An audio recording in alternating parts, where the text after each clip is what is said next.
Welcome back to another episode of Her Expat Life. We are the YouTube channel and the organization that is a boutique consultancy that provides services to expat women and female digital nomads who are entrepreneurs, creatives, professionals, and investors who desire to advance their global lifestyle, network, and portfolio. Here on our YouTube channel, we often like to feature people who can inform us, educate us, and inspire us to do just that. Today, I am very excited to welcome Charisma Freeman to our channel. She's going to be talking to us about her journey and also about international real estate. So, Charisma, thank you so much for joining us today. Thank you for having me. Okay, so before we dive into the questions, I'm going to give everyone a bit of a background about you. So, Charisma, also known as Charisma Cares, is living her dream life through hands off real estate investing and making a remarkable impact on the world. As the visionary founder of Charisma Cares Travel and other entities, her diverse portfolio spans across various real estate products. She successfully ventured into single family and multifamily properties in Georgia and Alabama, real estate syndications in multiple states along the South, and land investment in Rwanda, Africa. With her profound knowledge and expertise, Charisma ardently educates on the hands off real estate concept, empowering individuals to invest remotely through their smartphones without the need for in person involvement. Okay, Charisma, so that's quite an interesting background that you have. Can you start off today by just introducing yourself and your journey? How did you get to the point where you are right now? So my journey started a little different. My background is actually nurse practitioner. That's what I did. I was seeing patients, living the regular 9 to 5 life. I'm a mom of two. My daughter is older right now. She will today, as of today, she's 20. My son is 12. Big gap there. With my daughter, we did regular school, regular life. Things were just what we would consider normal. Then when my son came along, found out he had a disability, KIF 1A, and KIF 1A. I found out it gets worse over time. So I had decided once my daughter graduated, because she needs the normal routine. Once she graduated, we would start traveling the world, me and my son and I. So she graduated, she started school and all of that. And I was like, okay, it's time to go. Now, a little bit before that is when COVID hit. The only thing that I wasn't aware of is how to homeschool my son. I was like, I've never homeschooled, I've never done that before, but COVID threw us all into homeschooling. Like every parent became a homeschooling parent. And that was the only thing that was left for me. Around that time, I had really started delving into real estate investing. It was something I had always wanted to do. I read Rich Dad Poor Dad when I was younger. I purchased my first house years ago with the knowing that I would one day rent that house out. That would not be my forever home. That would be the first home. The first home lasted longer. I stayed there longer than I thought because I was married and all of that. And after divorce, I stayed for like another year and I was like, you know what? I'm leaving this house. So that was my first rental. I rented that house out. We moved into the other house. So that became a rental.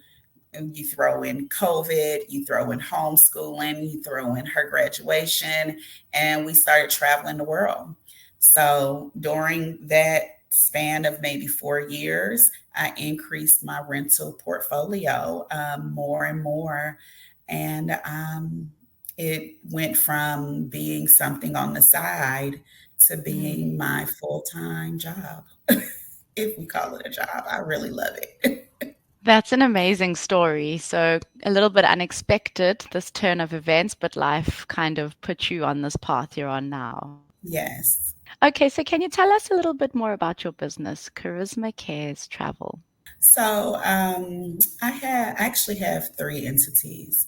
I separate some of my real estate into two other entities as well. What I do in Charisma Cares Travels is I teach women how to travel the world. So whether you're solo, whether you have children, if you're an empty nester, I teach women that you really don't have to stay in America and do the status quo, because that's where a lot of my clients come from. Because one thing that I've noticed is that outside of America, everybody is traveling. It's only it's only in the bubble of America that we feel like, this is what we're supposed to do. We may travel for a week or two on vacation, and then we come back home, and then we continue to work. And, in America, women, they do everything. They cook, they clean, they take care of the kids, they work 40 plus hours a week. In other countries, you all aren't doing that. You all aren't like working your behinds off doing everything. And once I learned that's the greatest kept secret of living abroad, I was like, oh no, I'm not doing this anymore. I'm not going to continue to live as basically a slave to myself. Um, so I really do encourage women to look outside of the box. A lot of times, oh, I don't have the money, I don't have this, I don't have that. And I explain to them the most expensive thing about traveling abroad is your plane ticket. Once you leave the country, you typically, your bills are cut in half, if not more. You can afford to have house help. You can afford to have someone that drives you around. You can afford to have someone that cooks and cleans. And you can spend your time on your business or working remotely, taking care of your kids if you have kids, and living your life. So that's what I help you do. If you want to do that in real estate, I will help you starting with your first house.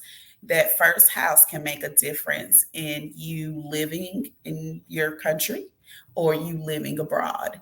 If you don't want to do real estate, then we can talk about other things that you can do. But just shaping your future so that you know you really don't have to live this way if you don't want to. Okay, and then delving into the topic of real estate, please can you explain to us the concept of real estate syndication? Real estate syndications. Mhm. So basically, the way that I like to explain that is you have a commercial property. The commercial property can be a hotel, an office building, apartments. It can even be land. And what happens with a real estate syndication is that there are a set of investors. And these are pretty much, for lack of other terms, board members in a sense. And they go out and they find an investment. Let's say they find an apartment home. They find an apartment complex and they decide we want to invest in this apartment complex. Well, what they do is they put the offering out to potential investors that may also want to invest in this apartment complex that wouldn't be able to do it themselves. So they give a share of the funds to invest in this complex. So you now are part owner of this particular complex, and people come together and they basically put their money in the same pot. There is still a loan on the property because typically for the syndication, the goal is to raise the down payment and any money for maybe repairs or to have like the extra money just in case anything goes wrong. Everything else falls under a loan. Um, with the syndication, it's not like an investment where you put your money in and just take it out when you want to. There are certain terms to it. It does fall under real estate syndications does fall under a tax code. So there are tax implications for it. There's certain syndications that you can invest in if you make over a certain amount of money, and there's syndications that you can invest in if you make under a certain amount of money. All of this falls under the US tax codes. But what it allows you to do is invest in a commercial property. You are not the one running the property. You are basically a silent investor. You know that you'll be investing for maybe 5 to 7 years. And after those 5 to 7 years, you based off of the information that they've given you, you may double your investment, you may triple your investment. But these are all things that you know going into it. You typically will receive dividends up to that 5 year point, and then you'll receive the rest of your money on the back end. And the reason why you receive that money is because the initial board takes this property, makes improvements, increases rents based off of those improvements, and then they either sell or they refinance the property. And then that way, someone else purchases this property for a larger amount. Typically, they're probably a real estate syndication as well, and they're going to do the same thing. And this is how you make your money. You don't have to get your hands dirty. Your money is directly deposited into your account. Everything is done pretty simply, very easily. So I would imagine that this would be a good way for somebody to step into the real estate scene, especially if they're looking to get their first foot in the door or just to start off. Would you say that that's like a good avenue to start off in? Yes, if you have a lump sum of money that is maybe just sitting in your savings account, Mhm. it's not making anything. If it's sitting in, I know people hate pulling for 401ks, but you can actually use your 401k and you can invest that money into a real estate syndication instead of investing it into the stock market. And you're not necessarily pulling the money out, it's just a different type of investment.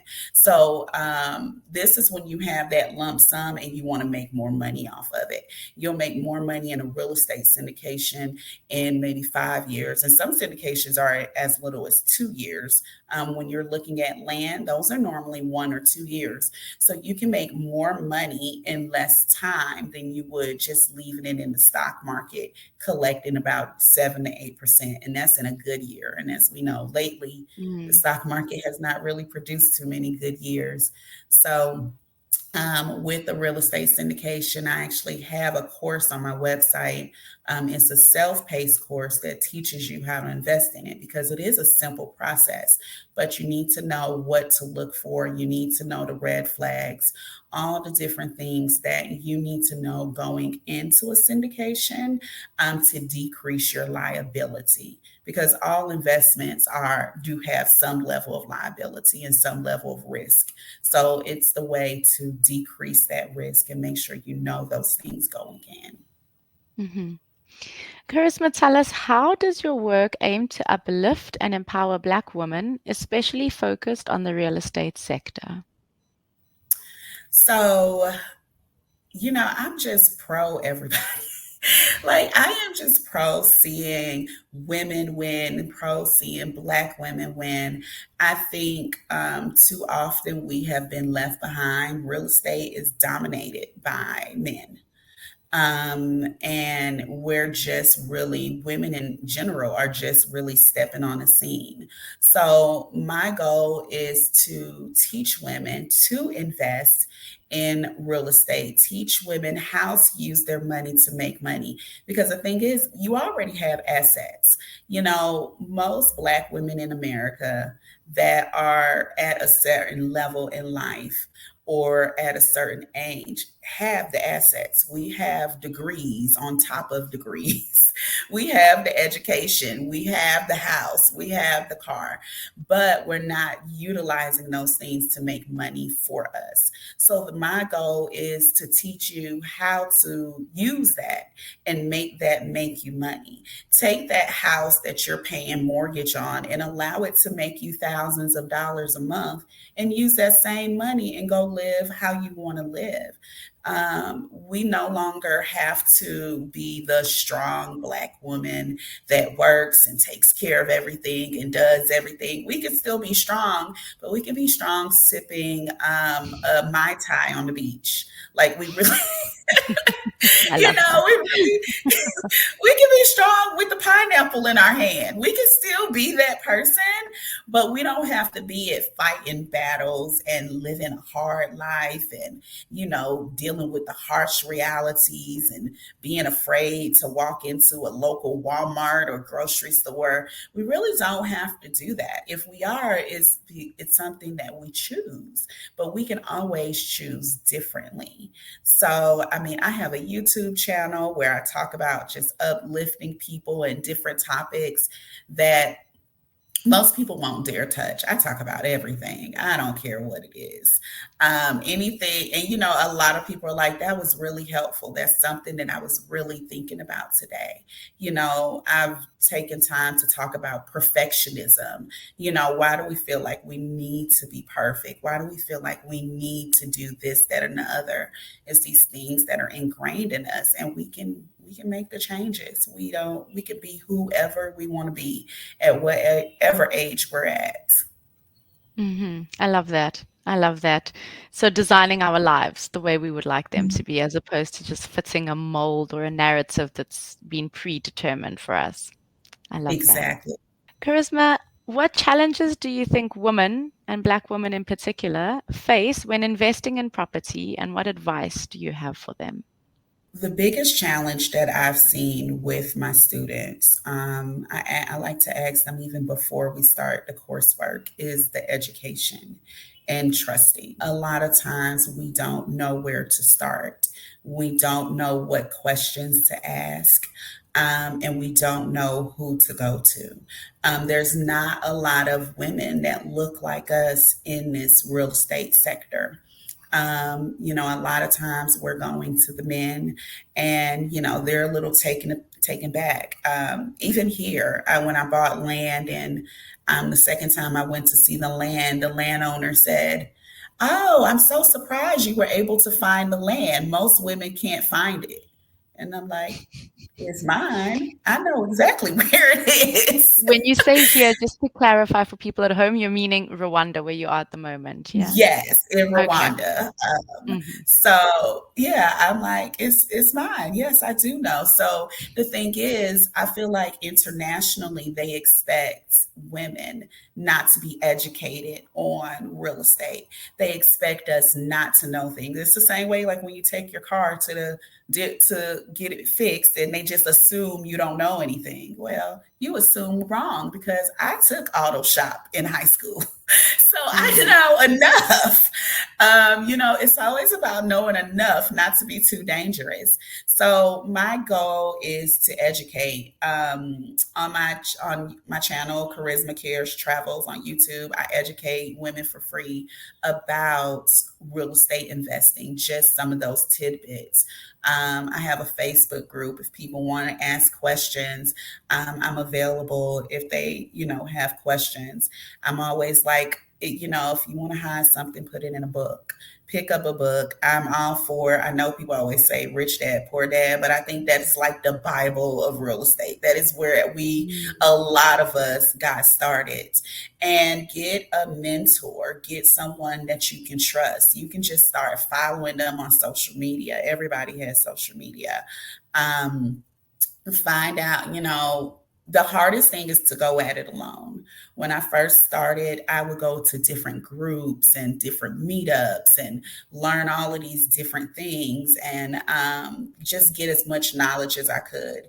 Every time somebody mentioned a book, I would get the book, I would read the book, I would have notes. I'm really self taught. A lot of it was a lot of courses, a lot of classes, a lot of reading, and also trial and error. You really don't have to go through everything I went through because I do lay it all out for you.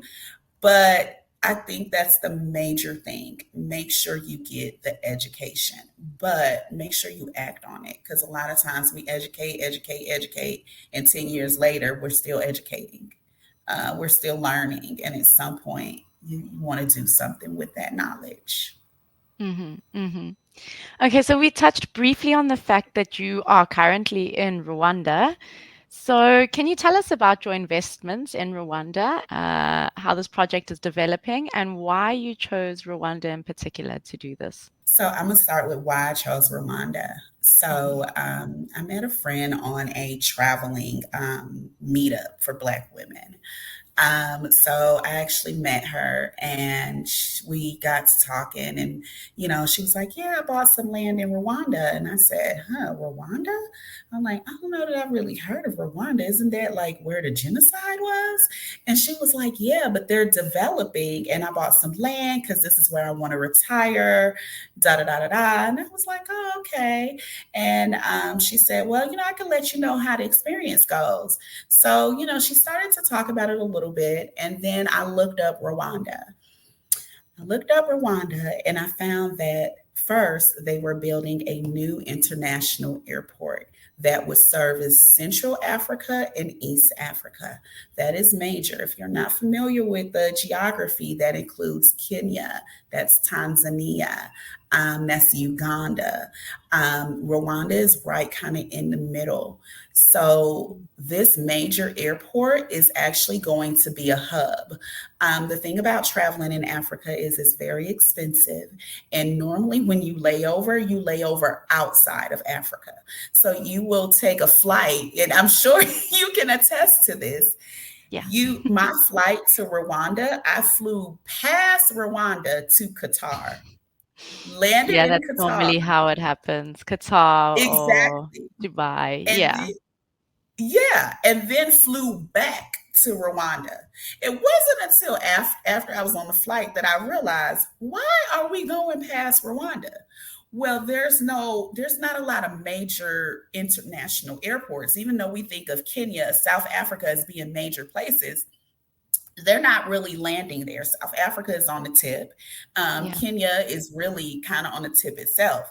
So them choosing Rwanda is pretty strategic, because all of those flights that service East, Central, and South can now lay over in Rwanda. Mhm. So what that means is that's bringing lots of money. So I'm a big picture person. I think big picture and then I pull in. So that is bringing lots of money to Rwanda, and land is being sold around this airport. My friend looked at land for retirement. I looked at land for money. So Mm. I saw dollar signs. So land is being sold around, and land is being sold very inexpensive compared to what we're used to. At one point, it was being sold $3,000 for around, when I converted, 3,000 square feet. So literally a dollar a square foot. That's Um, insanity. that's right.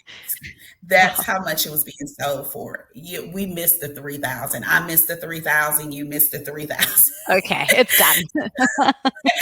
So now, then it was seven. Now it's 10, then it was 10. Some of it is 15.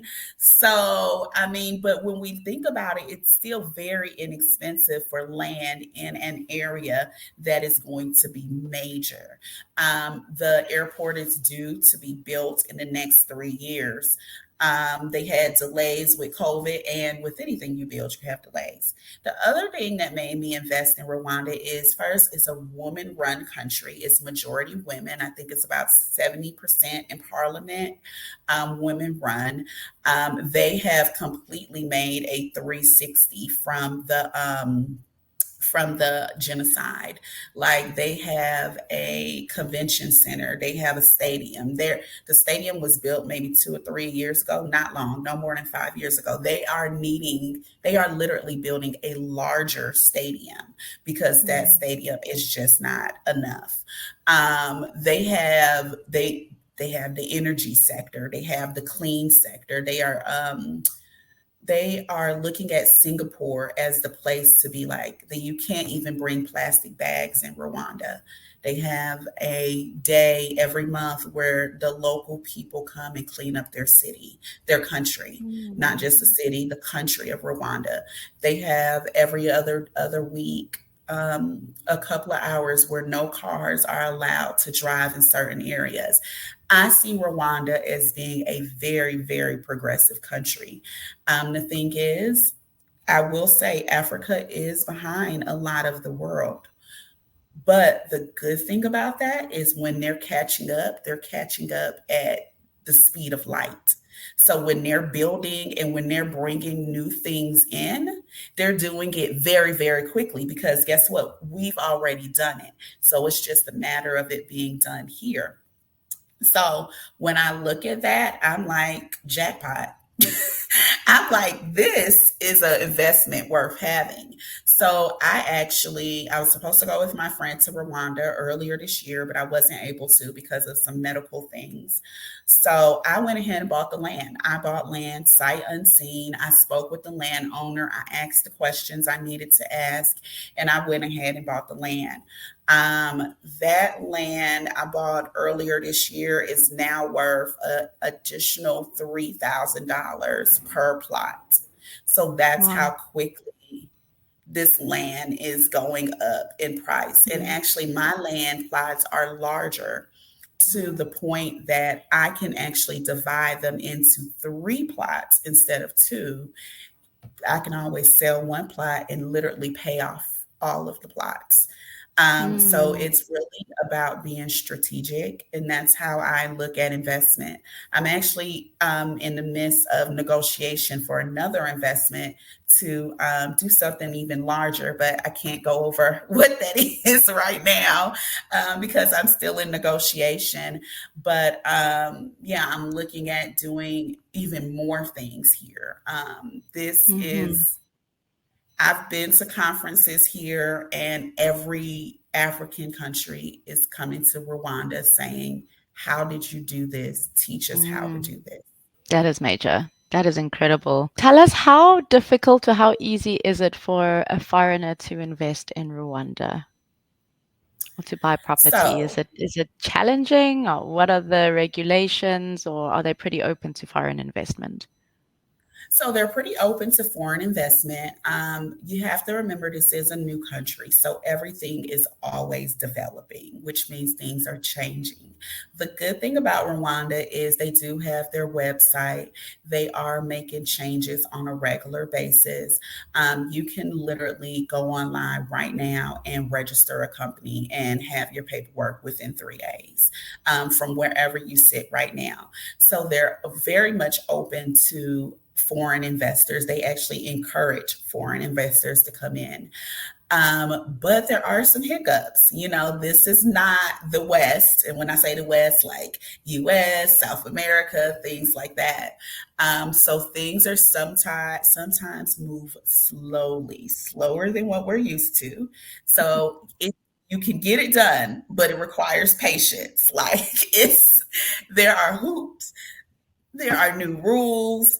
You learn the new rules as you go. So I've actually set up systems, and I have connections with people that stay on top of certain rules, so that we're all in the same boat. But the people in the offices are learning these new rules typically at the same time as you. So that's where patience comes into play.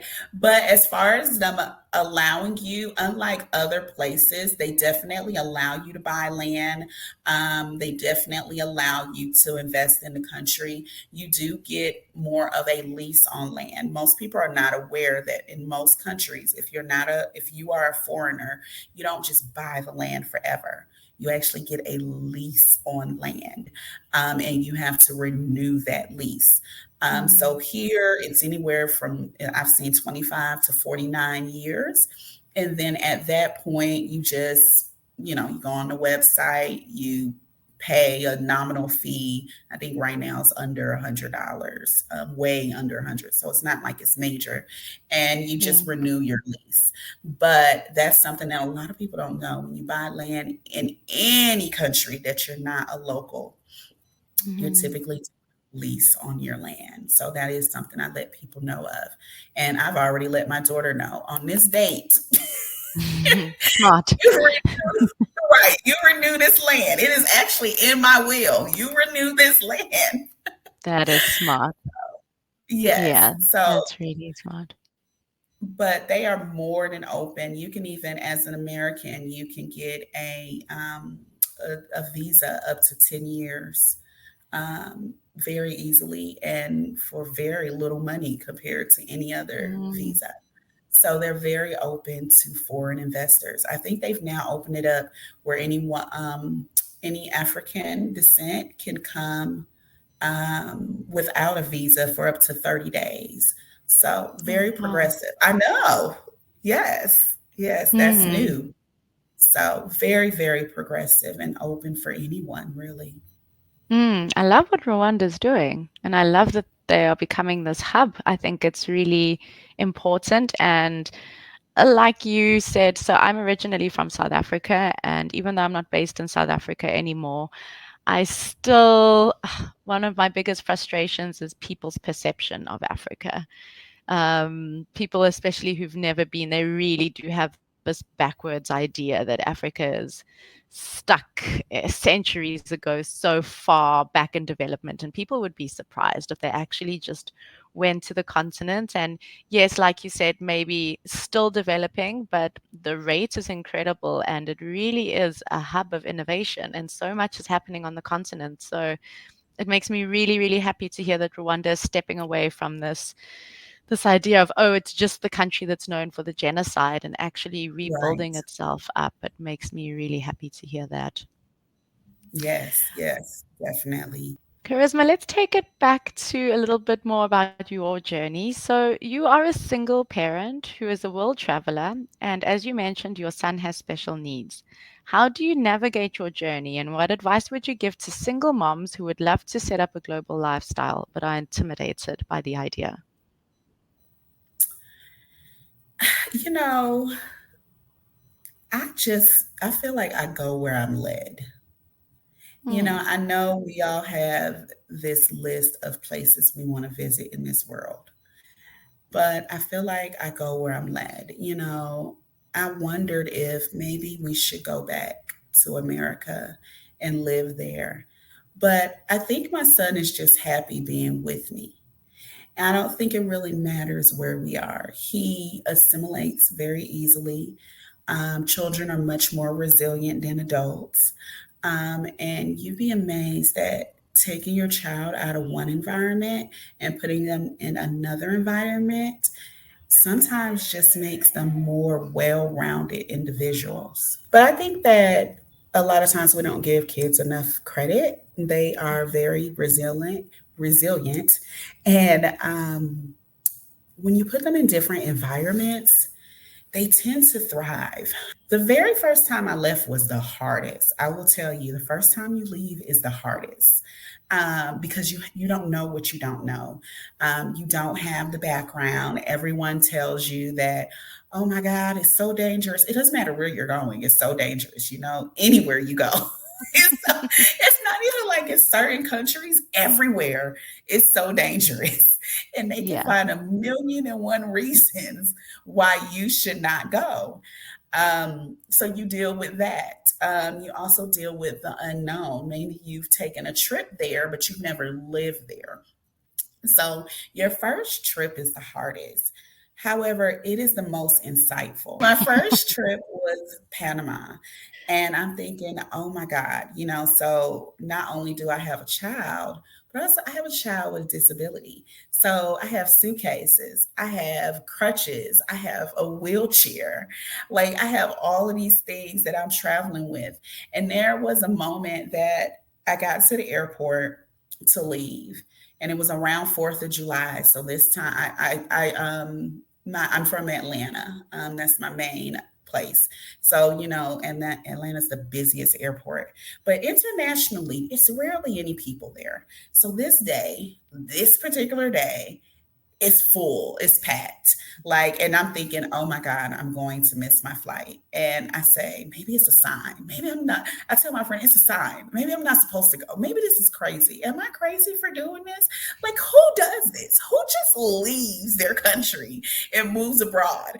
And I'm just like, I don't know, you know? And it was so crazy. I took my house, I set it up on Airbnb. I had no tenant lined up for it. My job, I was kind of like still in that limbo where they were still paying you COVID pay, but you weren't really working. So, Mm. but you know, COVID, people were coming out the house now. So, you know, around that time, um, and I'm like, I said, Charisma, what are you doing? Like, have you lost your mind? And I was like, well, if I did, I already bought the ticket now, so I might as well go. And I went, and it was pretty amazing. It was. You know, while you're in the process, there are going to be times where you're going to think, what am I doing? There's going to be times that your family and your friends are going to question your every move. You're just going to get to the point where those people, you don't even talk to them about it anymore because it's pointless, because they don't see your bigger picture. They don't see what you see. And we got to Panama, and it was amazing. I chose Panama because my family is from Panama and Costa Rica. So I was tracking my roots. I felt like that's where my Mm. journey was taking me. And I only bought one-way flights. So I bought a flight to Panama. And when I was ready to leave Panama, I would leave Panama. And, then I went to Costa Rica. And what I learned is that children don't care about language. It doesn't matter what language you speak. In Costa Rica, my son went to camp. I think he was the only person that spoke English, him and the teacher. He had a ball at camp. He had so much fun. He loves meeting children from different places. We lived in Mexico City. His little friend in Mexico City didn't speak any English. My son had a couple of Spanish words. They are best of friends. Even till this day, he talks about his friends from Mexico City. Children are different than adults. uh, they don't need their common interest is play. Play is a Mm. common interest across all boards. So they don't need that extra oomph. They just need children. Like, it doesn't matter where you are in this world. If you put children together, as long as you haven't taught them any type of hate, as if you Yeah. put children together, they will play. It doesn't matter what age they are. They will find a common interest and they will play. It's adults that have a problem. It's us that have to be put into a situation to meet new people. It's us that have to come out of our shell and say, hey, you know, um, that's how that works. So my son actually never had trouble. Of course, the children see him and they see a disability, which is a little different. And most of them will just say, what's wrong with your legs? And he'll just say, oh, I was born this way. And they're like, oh, okay. And you use that, Mm. as far as his crutches. And he's like, yeah, I use this to walk. And it's like, oh, okay, let's go. You know, that's pretty Yeah. much the conversation. So we assume that our kids will get here and they won't like it, and they'll be left out, and this, that, and the other. When it's actually it's different. It's actually the adults that Mm. need to make the new friends. It's the adults that need to penetrate new circles, come out of our comfort zone, not only make friends with people that look like us and sound like us, but Mm. also befriend people that are locals. Because I'm going to tell you, local people have saved my behind plenty of times. Me too.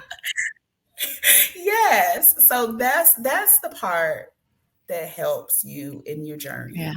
Um, And remember that when you leave out of the US or whatever your comfort zone is, the people that you're meeting also left.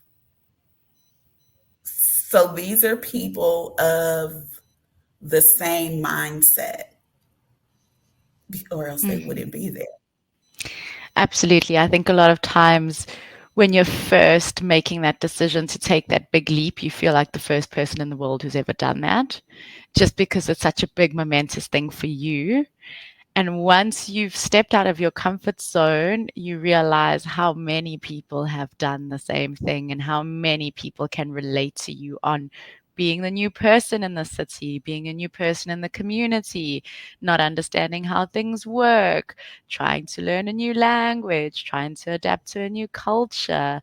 So I think that's a really important thing to remember, that you might be the one from your perspective who's the only one doing that. But once you reach your destination, there are going to be a lot more people like you. And that sense of community and connection that is built through that shared joys and struggles, because there are struggles in Mhm. being a new person in a new environment. That sense of community is really something beautiful, where, like you said, making friends and connections and friends who feel like family eventually, who don't look like you, who don't sound like you, who have different Mhm. cultural backgrounds, who have different references to things. But I definitely applaud you for doing it with a child, never mind a child with special needs. So I think that is very, very inspiring to see that you took that plunge. I did it without any kids, and I honestly don't know if I would have had the guts to do it if I had children. So big ups to you. That is very impressive. And it's Thank beautiful to you. see how you're thriving in your new environment, and that you say your son is thriving and that he's really happy. So I think it's a thing for parents to think about, and yeah, to remember that kids are very resilient, and like you said, change is good for them. A lot of times, it teaches them things they wouldn't have Yes. learned in their environments per se. Yeah, and I find that we're so inviting. Like, everywhere I go, I can find someone.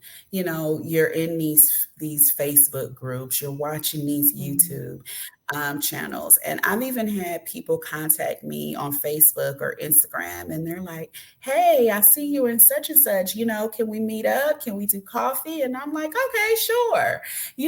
And actually just last week someone messaged me and she's like, "Yeah, we're in the WhatsApp group together. I never say anything, but I watch your channel and I would love to meet up with you." So she came to Rwanda. It was her and her two girls. She'll be moving here next year. And we met up, we went to the movies, the kids hung out, different things like that. You have to remember we all have some like-mindedness when we do mm, this. A lot of us are moving for similar reasons. mm, And we're all just open because like you said, we've been that person as well. And someone took us in and we're like, "Yeah, come on, let's go." So mhm, it's really beautiful. mhm. So, Charisma, my question for you is, how on earth do you juggle all these roles and hats and responsibilities that you have? You're an entrepreneur, you're a businesswoman, you're a mentor, you're an educator, you're a single parent. How on earth, how do you juggle everything? I don't know. I never know the answer to that question.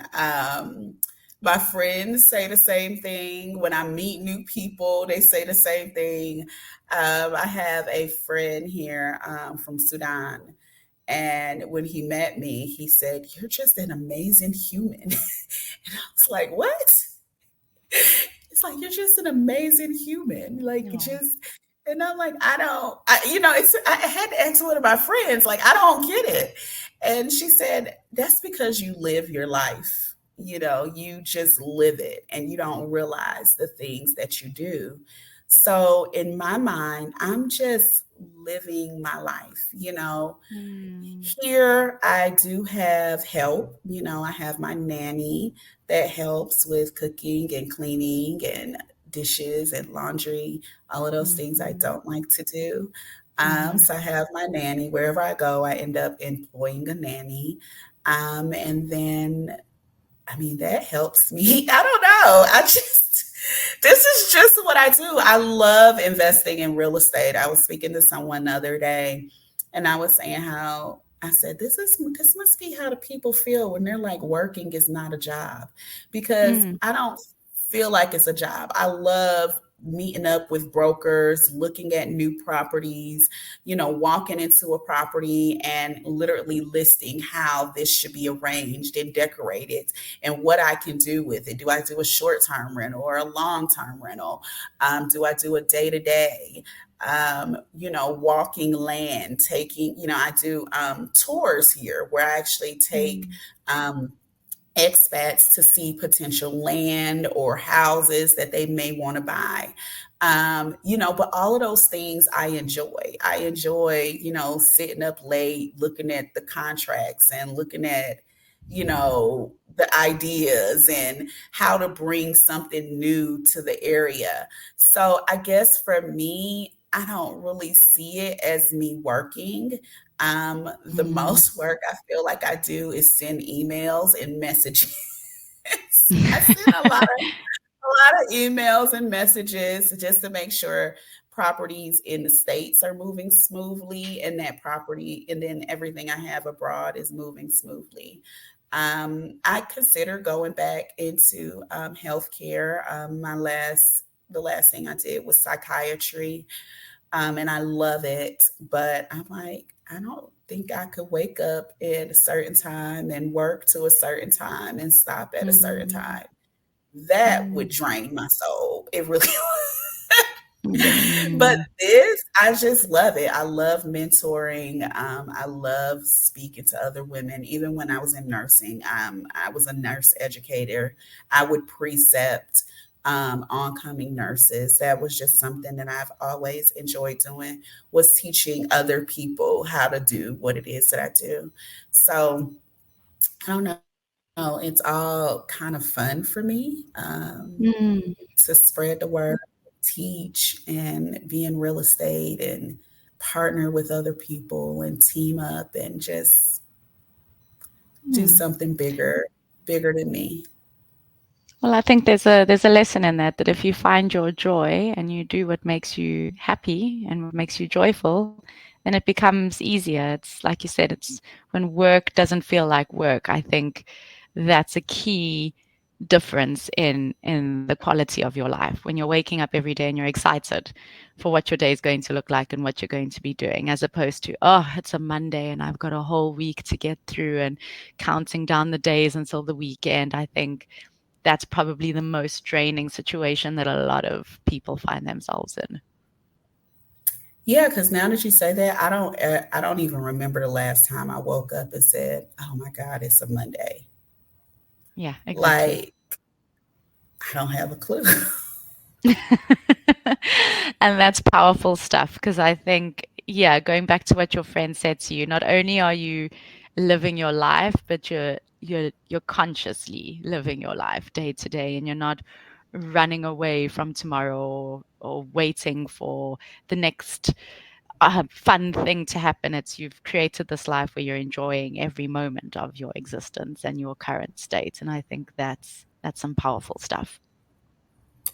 I think that's important. We spend a Mm. lot of our lives doing what we think we're supposed to do Mm. or what we're told we're supposed to do and not truly doing what it is that makes us happy. So, if the Mhm. after you make the money help you to find your happiness. And on that point, this leads me to our next question.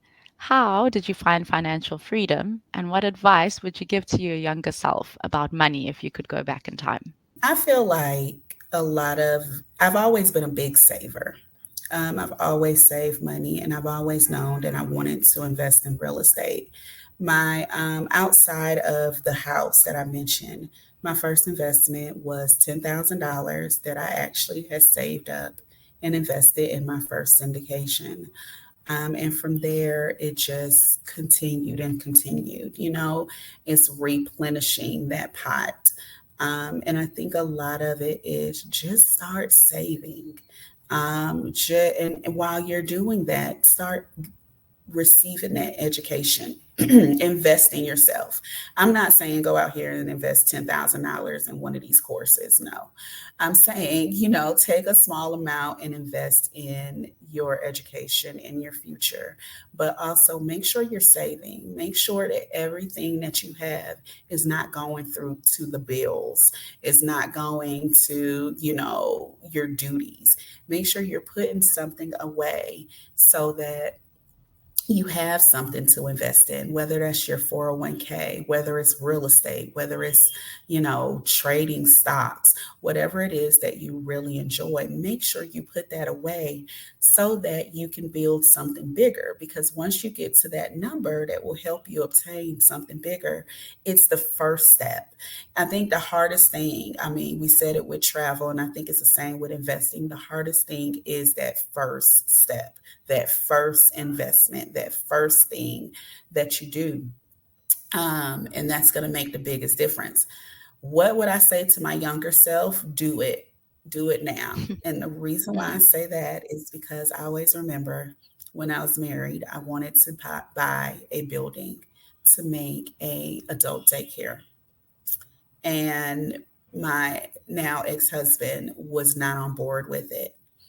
And I look at the land now where that building would have been, that would have cost me very little at the time. And that land is now $1 million property. And mm. not listening to myself and not following through and second guessing what I thought to be true, I lost out on something that would have been major. And it would have been, I mean, this would have been years ago. I would be in a totally different place right now. So if it's something that you feel like this can work, this is something really good, don't let naysayers tell you that it can't. All of the self made million and billionaires started out with a simple idea, an idea that most people thought was crazy. I was watching a clip on Instagram where Bezos, the owner of Amazon, was actually being interviewed by Leno at the Tonight Show. This was years Jay ago. Leno, yeah. Yes, and he said to, is it Bezos? Is that his name? The Jeff owner of Amazon? Bezos, yeah, Yeah, Bezos, yeah. Mhm. he said to Bezos, "So you have this company, Amazon, but it doesn't make any money." He said, "What kind of company is this? Why would you have a company that you don't make any money?" And Bezos said, "Well, we're investing, we're reinvesting our money. So anything we get, we reinvest." And Leno laughed at him. He was like, "Oh, so you have this company and you don't make a dime off of it?" He was like, "Oh my, it was just like, oh my God, that's so silly." Mm, Look at him now. Who's laughing now? Because he has way yeah, more money than Leno. yeah, Way more money. So the yeah. same people that are laughing at you and saying, "Oh my God, that's so stupid. Why would you do that? Nobody can do that. That doesn't make any sense." In 10 years, those are the same people that's going to be looking at you like, "Oh my God, how did she do that?" Mhm. Because I would always, it's one thing I always tell my daughter: you can go to school now, you can wait, you can live life now, you can wait. But one thing I promise you is the next 4 years of your life will happen no matter what it is that you do. So if you choose to do nothing, in 4 years, you'll have nothing. If you choose to do something, in 4 years, you'll have something great. I love that. So, I love that. Life is going to happen whether you, well, however you choose to participate, it's going to happen. So participate exactly. well. Yes. Yes. Charisma, you also provide coaching to women. So what are your areas of focus and what are the most common challenges that your clients have? So I provide coaching in real estate. So I do one-on-ones as well as the courses. But I also provide coaching to like I said, women that want to travel solo with kids, individuals that want to travel with disabilities, because a lot of times they're not seeing a lot of people that's doing that. And they're not seeing a lot of people that look like them. So I provide that. And then it's not something I advertise, but I also help special needs families. I actually have groups for special needs families in Georgia, special needs moms. I have expat groups in Georgia. So I provide all different things. So I provide it on a coaching one on one level. Then I have my courses, but then I have resources for people because I feel like we all need to start somewhere. So I do a magnitude of different things to help people. And let me see, you said the most Common common problem, challenges. correct? Hmm. Common challenges. It depends on where they're coming from. I think that a lot of times for women, we are looked at as if there's so many things that we can't do. Mm, Even though we do all of these amazing things, we still receive that, you're a woman, so you can't do that, or you can't do this. And I think the biggest thing that makes me different is just that empowerment. I'm like, I did it, so can you. I tell people I am a huge statistic. Like everything about me is a statistic. And I'm actually very cool with that because I am like the biggest statistic that is doing amazing things. I had my daughter when I was 18. I was in mm, college pregnant with my daughter. People, of course, didn't think I would go to college. I'm pregnant. Why would I? I'm not going to go to college. I'm going to go and I'm just going to work mm, at a fast food place, and that's going to be my life. mm, Then so I completed college and then we moved to a different area. I got married and then I had a child with a disability. And shortly after, my ex-husband decided he didn't want to be part of that. So we got divorced. And you would think, oh my God, what is she gonna do now? She's not gonna be able to do anything else. And from there, we separated in January. I enrolled in my master's degree program in February. wow. I was just like, oh, well, we need more money and we need it sooner. And we need it in a way where I don't think I'm going to be able to work 40 hours a week. So I was like, okay, well, now I'm just going to go and get my master's degree. So now I'm a newly single mom again. My daughter was like 9 or 10, I'm Mm, trying to keep her life normal. I have a new child with a disability that nobody even knows what it is. And I'm in mm, school and I'm working part time. Um, but I was like I told my daughter, if I can get through these 2 years, 2 years, if I can get through these, then I will be great. And I got through those 2 years and I got a job that didn't require me to work 40 hours a week. I can't tell y'all the last time I've worked 40 hours a week. And it's because I set myself up that way. There's more jobs where you can work 40 hours a week in a clinic. But I went for the job that, I worked 30 hours one week and maybe 40 the next week, but it was salary. So it was on my own time. And I learned how to be productive. And my 30 hours was more like 20 hours, and my 40 hours were more like 30 hours. So I just made things work for me. Um, there's so don't allow people to tell you what you can't do because they're going to tell you that you can't do this. They told me, oh, you're not going to be able to go to school. Oh, you can't do that with a baby. Oh, you can't do this. Oh, how are you going to go back to school now? You have a special needs child. What do you mean you're going to travel? It was just all of these things that I'm not supposed to do. So, I think being the epitome of a statistic helps people because it's like, yeah, mm. I did this and you can do this too. Absolutely. You've had such an inspiring story. Thank you so much for sharing it with us. I think many people are going to walk away today with a lot to think about, not just in their own limiting beliefs, but also in beliefs that they may have of parts of the world that you're challenging. So Charisma, it's been an absolute pleasure to speak to you. How can people get in touch with you? So you can go to my website, charisma-cares.com. And there you can find all of my information. You can find coaching classes, also my social media. So that's Charisma Cares, whether it's on Instagram, Facebook, YouTube. So I try to keep everything simple. Charisma-cares.com and Charisma Cares. You can literally Google it and everything will come up.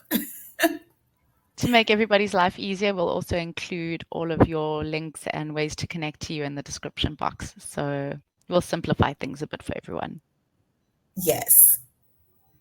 Charisma, thank you so much for speaking to us today. I really do appreciate it. And I really hope that we get to speak to you in the future once this new investment of yours has been confirmed and we can find out a little bit more on what else is happening in your life. But honestly, thank you for taking the time. I know that you're quite busy and you have a lot going on. So it has been an absolute pleasure to speak to you today. Thank you so much for having me. I love speaking with you. Oh, thank you. For those of you listening at home, please don't forget to check out our website, herexpatlife.com, to find out our complete offering for females who are looking to advance their global lifestyle. We have a whole lot happening on our website, so please go check it out. Just a reminder to also become part of our membership program, where you can get discounts on partners that we have globally if you are a part of this membership program, which includes co-living spaces, co-working spaces, life coaching, beauty salons, yoga studios, fitness studios, you name it, we've got it. So join our membership program and you can enjoy many benefits from our global partners. We are also launching our app really, really soon. So please keep a lookout on our social media pages and on our website for more information on that. And that's it for today. We thank you so much for joining us. And Charisma, thank you once again. It's been a pleasure. Thank you. Ciao. Bye.